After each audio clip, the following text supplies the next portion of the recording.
Hi, ACGL number 5 this week, right?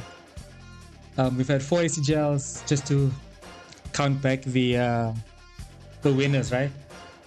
First one was Iggy. We didn't get to stream that one. We were running the 3v3s. But shout out to Iggy for that, winning the first one. Second one was Y2K.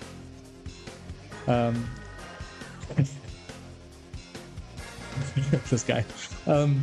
Y2K won the second one. Iggy was actually in the final of that, which was kind of sick. Trying to get a back-to-back. And then Y2K was in the final of the next one. And that was against Chev. So, hey, my homie Y2K, there he is. So, Chev got the win over Y2K, I'm pretty sure. Yeah, over Y2K in the third ACGL. And just to close off the fourth one that we're going to dive into in a bit of detail, Chev got back-to-back, beating Name Taken in the grand final, right? So that tournament specifically, I do have the bracket up here from the last tournament. Just to chat about a few games actually that we were able to see. Obviously, like Iggy, what's up, man? We mentioned you and you popped up. We're doing a young ACGL preview for this week. There's going to be on YouTube as well. Exclamation mark YouTube for that. Some of the matches that we got to see actually. Just to chat about Chev, actually, so that's DB Cooper. For you guys that aren't aware, right? So Chev, what more can we say about Chev, man? This guy's been insane this year, dude. Exclamation mark YT, Shiro, thank you. That guy's been insane this year. I think he's always been good, right? He went to CTS last year, couldn't go this year, was rocking the Azucena. Season 2 dropped. Played some Azu, I think, until about TGS-ish. And then he switched to drag. Or just tried drag. I won't say switched to, just tried drag. And then all of a sudden that accompanied with a lot of games run with like Y2K, a lot of coaching from his side, learning the game. He's just become like undisputed top 5 in this country. I don't think anyone can really deny that, right? So, and I mean, back-to-back ACGLs. For Chev, right? These aren't so-called scrub tournaments, right? I mean, the people that are in this tournament, I mean, look at just names on the screen. Names on the screen currently. Tego streams as well. Name Taken, one of TG's strongest players. We have Luna Fang, captain of TPB, obviously. Mr. Chalks, UGC member, really strong Jack player. And Jaden, who got 7th at TTS. So on the screen alone, calling Chev above them and him beating them all, I mean, that speaks for itself, right? And then just to mention, actually, Luna Fang, this guy is not someone you see running around in rank all the time. He's not even really online all the time, but he's always thinking about the game. He's a really strong player. Running the laws, has a strong Brian. He was looking at playing a bunch of Brian just before CTS, but switched back to Lars. I think the comfort factor maybe wasn't ready with the Brian. But I think in certain matchups, I'd like to see the Brian in tournament especially. Yeah, but I mean the Lars, what more can I say about the Lars, right? He did reach a final of an ACGL tournament, an offline one at Canal Walk, losing to Ophi, unfortunately. That was just before CTS. So the Lars, very strong. I do want to see the Brian though. I think we got a little bit of Brian last tournament. So I think that's going to go really crazy. And then Mr. Chalks, just a quick mention about Mr. Chalks, This guy really enjoys the game. And he didn't play a lot at the start of season 2. And as soon as he started getting into the game, just went like leaps and bounds. Like every time you play, there's something new about it. And let me tell you a secret about Mr. Chalks, right? Don't do lows at the end of the game. This man will low parry you, bro. And he's running that jack, bro. I think that jack is something to fear, and he uses the gamma howl really strong, which I think is insane. The low parry god, I'm saying, Y2K, bro. I'm saying, dog. Yeah, no, that guy's really insane. That gamma howl stuff that he uses it to perfection as well. So that's just to touch on what happened in the previous. I think there's some other games I can remember. Something that was really fascinating actually. Hiro Yasha is in chat. He fought against Afro Sandwich, right? In that tourney, I mentioned that Shiro Yasha has kind of become a coach for Afro Sandwich. Afro Sandwich also obviously BAP along with myself and Shiro Yasha. but they've had a lot of one-on-one sessions, phone calls, a lot of training sessions and that. And Afro Sandwich is typically a Raven main. So he was running Raven early in the tournament, and then before CTS, Shiro actually told him, he's like, bro, this guy should play Jack, right? This guy doesn't play Jack. And I was like, I don't know, his Raven is really strong. So I was doubting, right? And then seeing Afro play at CTS and seeing him play in the last few ACGLs, bro, that Jack is moving insane. He's just getting stronger by leaps and bounds. And he's just a happy guy, man. I don't think the game gets him down too much, but he's getting more emotionally invested into it. He wants to learn, he wants to train. So it looked kind of like a wash in that game. I think Shiro took six rounds off him, a good 6-0 there, but it was more of Shiro just knowing how Afro plays. But you can see Afro was trying to implement some stuff, and they were working really well. I think he's someone to look out for in this tournament. Himself, Shiroyasha as well. Special mention to like people like King Vegeta and Baby Decoy if he does enter. When you hear him do the HCF movement on stick, you feel it in your heart, bro. I'm saying, bro, Mr. Chalks is insane, man. He's improved by leaps, bro, literally. And like, I guess thanks to you and thanks to his hard work, right? So hopefully we get to see some games this coming week. I think that's gonna go insane. And people just that have to, I think we're moving more to like the middle part. I have it written there as matchups. What is this thing called? Matchups and key topics, right? Matchups and key topics. So when I'm talking about matchups and key topics, I'm talking about sort of the players themselves and yes, the characters, right? So if you think of someone like King Vegeta, I do want to mention, this guy has been falling into the loser side very early, very recently. Weezy of Data, yes sir. And falling into the losers bracket very early, along with Iggy actually, funnily enough.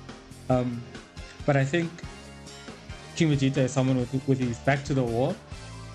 He can really lock in and focus on what he needs to do, simplify his game a lot. I think when he's on the winner side, he's kind of cruising because he knows how good he is. We all know how good he is, right? So in that situation, I think once he has his Reina, the way he plays his Reina specifically is very well suited for first to twos and in the loser side when there's all kinds of pressure, you know. So people that you might come across, this isn't a slight to anyone else playing. Like let's say if you were playing in a loser side, right? Because these things aren't really seeded further beyond like the top 6 or so. So let's say if you are in the loser side, for example, I'm gonna pick a random name, right? And you come across, let's say, Mr. Soul, right? Mr. Soul, shout out Sir Andrew Solomon, I'm rocking the King. If it were King versus Reina, what would you expect, right? You expect some unbreakable throws to beat out some muscle armor, because I know some King players be using the muscle armor during Sen and stuff. A lot of the Sen lows, sidestep 4 for example, and just a big timing game on his part, because Mr. Soul also tends to be very like random, right? A lot of like 2-1 into Atlas Hammer, which is really funny. So a lot of patience then from King Vegeta's side, and I think maybe if Mr. Soul can get, for example, I'm just mentioning Mr. Soul, right? But as a King player, he can be a bit more on the lookout for stuff that King Vegeta is looking, then he can do a lot of damage, right? I know Iggy just had a message here, and it says, as much as the last life buff is real, we'll need to figure out how to play just as also having to make a loser's run. And that's really important, right? So that comes back to the matchup things as well. If your first game is against like a Heihachi or let's just use Heihachi for example, right? You need to understand when you're going to step that Raijin stance, right?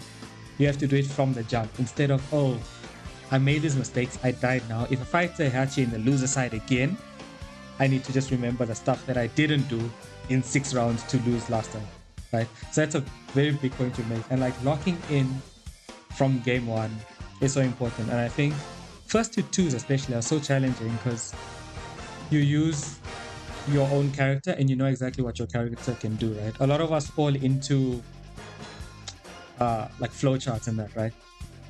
So for me, for example, you'll see I'll do a lot of like with Jun, obviously I'll do like some light moves into a duck, or I'll attempt a sidestep in case of a slow move. And that's certain flow charts. And you remind yourself, don't do it, don't do it, don't do it. But you flow charting. It's not that easy to just get out of it, right? So I think using your randomness can be good in the first two. So I'm just using from names in the chat. We have King Unknown, the Unknown 1 player, BAP0. If you're using Victor and you're playing against a Steve or a Mishima, you want to use your down back 3. You want to use your down back 4, all your high crush moves. Just to counter, the obvious electric, to force them to start using their mids and maybe some unsafe moves, so you can start then using your pressure, right? I have a topic there called key topics, and there's only one key topic this week, right? But there's two specific ones. But the main one is Armor King. Guys, Armor King released day of recording 14th of October, early access. He is going to be legal in King of the Hill. I know, as I say, King of the Hill, that's going to start shortly. Keen, yes sir, Y2K. He is going to be legal. Like, no one has control over whether it's legal or not. And I think it's actually good that he is legal. I know there's a bit of a debate. It'll be kind of cool to have Armor King in our ACGL this week. Show our scenes sort of adaptation to a new character. It will show what our guys are capable of. There's a guy named Elijah. He's not in chat right now, but Elijah plays a lot of characters, and I think if he's considering Armor King, he's one to look out for. Y2K is in chat. I don't think in a tournament you'd be playing Armor King, but maybe early games if you can brush up in the next 2 days. So that is alright, that is a key topic. The randomness, the knowledge checking can maybe get someone to a top 3 place and maybe some money. Imagine you just rock up with a new character, no one knows what's happening. There's another guy, name taken. If he is playing, he might take Armor King. I knew he ran some fucking around games early on when the character was released, and he did really well. It's Tuesday. Sorry. I'm just so used to like things running into things. My fault. That's fucking funny. Did I speak? Hey man, long day, innit? Anyway, I'm keeping that in. The other key topic, and this is going to be a bit of a jump scare, is actually Y2K himself. Right? Made back-to-back finals, right? Back-to-back finals. He's already won one of the 4 ACGLs. But there's a reason I bring this man up. It's because this man just came back from EVO and a top 10% finish at EVO France, right? So yes, he has confidence. Yes, he's a strong player. But how ready is he? How much energy do you have? And I say you because you're in my chat, right? But drop a comment in the video if you guys think Y2K can handle like the pressure. This guy, not jet lagged, funnily enough, because time zones are pretty chill from France, but it's a long travel. Catching up on sleep is crazy. I mean, he has life to catch up on as well. So between now, as I'm saying this word, there's 48 hours left until ACGL, right? So will he be ready? I think that's a key topic. Can someone maybe take advantage of a bit of slow movement, a bit of missed punishments, maybe not ducking some strings? And I know my boy Y2K is pretty keen. He's pretty keen to show that he can still do it no matter the circumstances. And he wants to stop Chair from getting 3 in a row. So let's see if my boy can do it. Just to transition into my last point. These aren't going to be super long videos, I mean, this has only been about 15 minutes so far. Just before I jump on, let's see. Man says he's tough. Or it is tough. Y2K doesn't get nerfed unless it's CTS. So once a year, that was a low blow, Iggy. To take advantage of him. You don't care if it's distracted. A win is a win. I'm saying, though, that's the thing also people need to consider. A win is absolutely a win. Like, hey man, if someone's controller dies and you're in a tournament, you need to beat them. You need to beat them down, innit? Putting up bounty on your father. Hey, listen. Why don't you join ACGL and you get the bounty yourself, bro? So I don't know if you guys can see it, right? I'm gonna just switch screens here. I have something that I like to call a player spotlight, right? Speaking of Y2K, where every ACGL preview sort of speak about a specific player, not too much in depth, because like, I mean, I'm not studying the guy over and over, you know, but this is a clip from ACGL 2, right? Y2K fought against Kyle, and actually potentially lost to Kyle and then came back in the run back and beat him, and ended up winning the tournament, right? But guys, let me tell you a story about Kyle, right? A week and a half into CTS, I was streaming and we ran into each other in rank, and then he popped in my chat and he's like, hey, GG's, whatever. And I'm like, how are you feeling for CTS?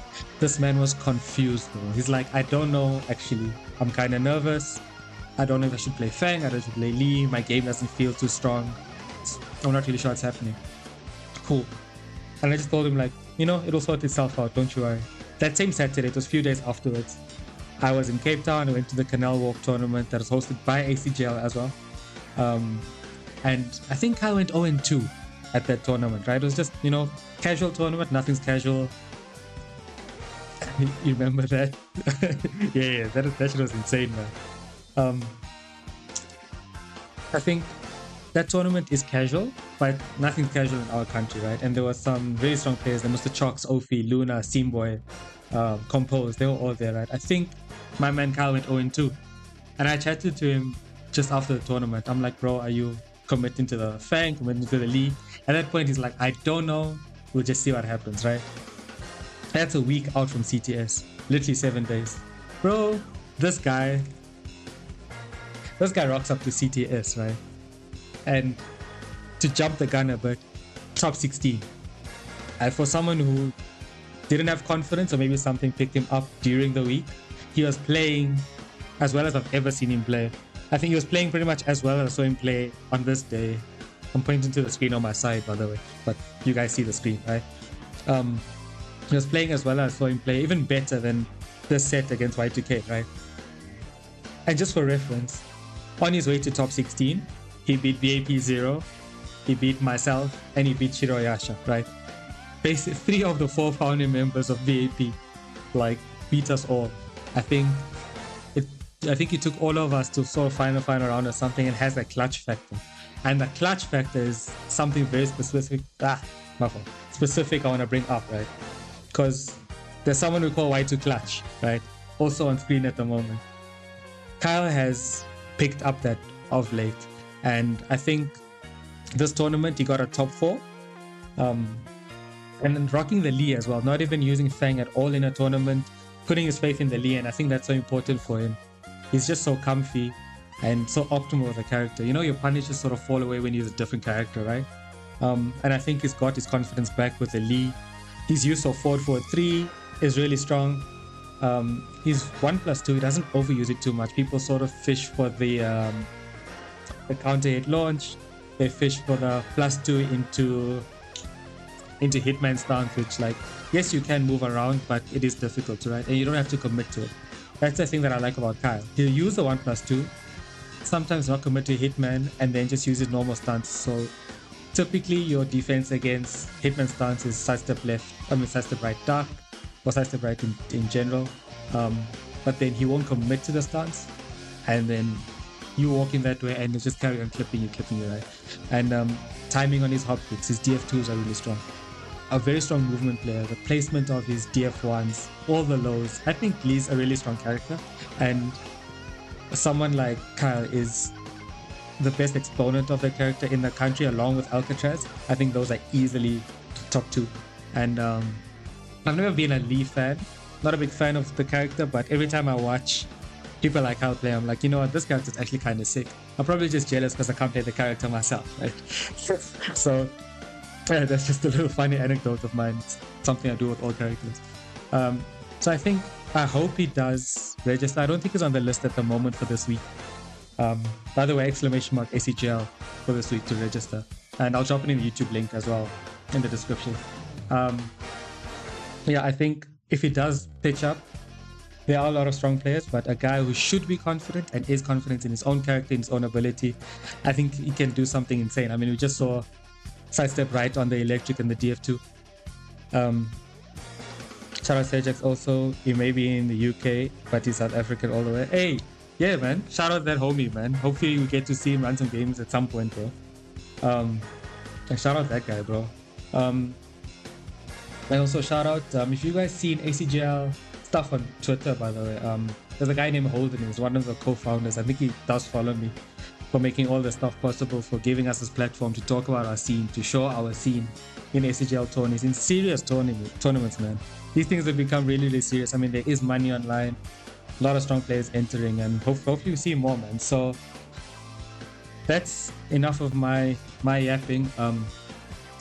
Let us know what you guys think of who's gonna take ACGL this week. It's ACGL 5. There's no Team Money, but there will be a day when Team Money enters, right? He's busy on Thursdays. That will shake up the whole thing, and that week we will probably spotlight that guy. But I think for the time being, let us know who you guys think is gonna win. Who's your favorite players at the moment? I know King Vegeta is a popular guy in the country at the moment. I can't compete, so I can't always be your favorite, unfortunately. But you will be hearing my voice on comms on Thursday, 7 p.m. I'm not sure. If I'm not mistaken, we start ACGL. There might be a few extra streams potentially that are running just because of a lot of games and stuff. And if you guys are seeing this, by the way, we do want to run all the top 4 on stream. So let's hope we can get that. We'll get the comms out there. I'll ask Y2K and the gang to just get the word out there. The top 4 we run on my stream, just so that everyone can get it. We can get some cool clips, you know. And that's pretty much it, people.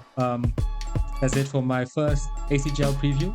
We'll be back for ACGL 6 with another preview. And I'll consider doing a review of a few matches.